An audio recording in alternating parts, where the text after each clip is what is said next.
Hello అండి అందరికీ. ఎప్పుడు పెసరట్టు ఒకేలా తిని తిని బోర్ కొట్టేసిందా? అయితే ఈ విధంగా ఒకసారి ట్రై చేయండి.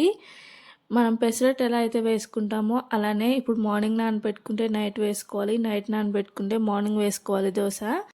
మామూలుగా అయితే ఇడ్లీ పిండి, దోస పిండి లాంటివి పులిస్తేనే బావుంటాయి టేస్ట్. కానీ ఇది పులిస్తే అస్సలు బాగోదు.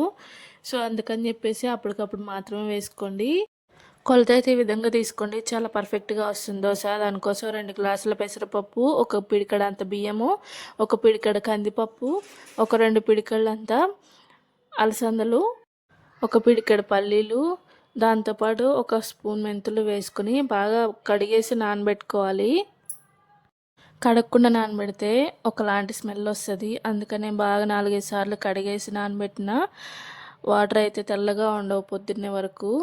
అవి బాగా నానితే ఈ విధంగా డబుల్ సైజ్ అయిపోతాయి. సో, ఇవన్నీ మార్నింగ్ కడిగేసుకొని మంచిగా లోపల ఏం నానపెట్టామో అనేవి కనిపించేంత వరకు ఈ విధంగా మంచిగా కడుక్కొని ఇప్పుడు మిక్సీ చేసేసుకోవాలి. గ్రైండర్ ఉంటే ఒకేసారి గ్రైండర్ అయినా వేసుకోవచ్చు. దోసపిండి బాగా కొంచెం గట్టిగానే పట్టుకోవాలి, మరి లూజ్గా కాకుండా. సో, చక్కగా ఈ విధంగా వేసుకొని కొంచెం వాటర్ యాడ్ చేసుకొని మిక్సీ వేసేసుకోవాలి. నేను చూపిస్తా చూడండి. పిండి కన్సిస్టెన్సీ అయితే ఈ విధంగా ఉండాలి. ఆ విధంగా మిక్సీ పట్టేసుకొని పక్కకు పెట్టుకోవాలి. అలసందలు కొన్ని ఉడకబెట్టుకొని తింటేనే కడుపు ఉబ్బరంగా అనిపిస్తుంది. కానీ ఈ విధంగా దోశ ట్రై చేయండి. చాలా అంటే చాలా బాగుంటుంది. కడుపు కూడా లైట్గానే అనిపిస్తుంది. అంటే మనకి ఎక్కువ తినేసామన్న ఫీల్ అనిపిస్తుంది 1, 2 దోశలకు. కానీ అంత మనకు ఉబ్బరంలాగా అట్లా ఏమనిపించదు. దోశ కన్సిస్టెన్సీ అయితే ఈ విధంగా ఉండాలి. దాంట్లో కొంచెం ఉప్పు వేసుకొని మనకు వాటర్ సరిపోలేదు అనుకుంటే కొంచెం వాటర్ కూడా యాడ్ చేసుకొని చక్కగా ఈ విధంగా దోశలో వేసేసుకోవడమే. పెసలు, అలసందలు, దాంతోపాటు పల్లీలు ఇవన్నీ మొలకలు వచ్చిన తర్వాత ఈ విధంగా దోశ వేసుకుంటే ఇంకా చాలా బాగుంటుంది మన హెల్త్కి.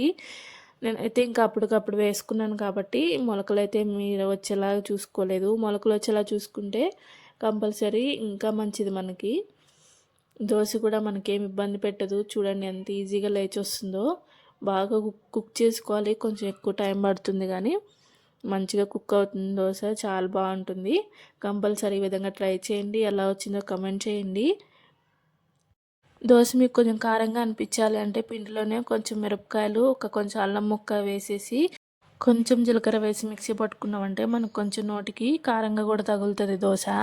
సో, అలానే ట్రై చేయొచ్చు. దీంట్లో మనం నానబెట్టుకునే పొట్టుతో పాటు వేసాం కాబట్టి మనకి ఫైబర్, ప్రోటీన్లు అన్నీ బాగా ఎక్కువ ఉంటాయి బాడీకి. పిల్లలైనా తీసుకోవచ్చు. ఇప్పుడు నేను వేస్తున్నా కదా నూనె, దాని బదులు నెయ్యి వేస్తే ఇంకా మంచిది.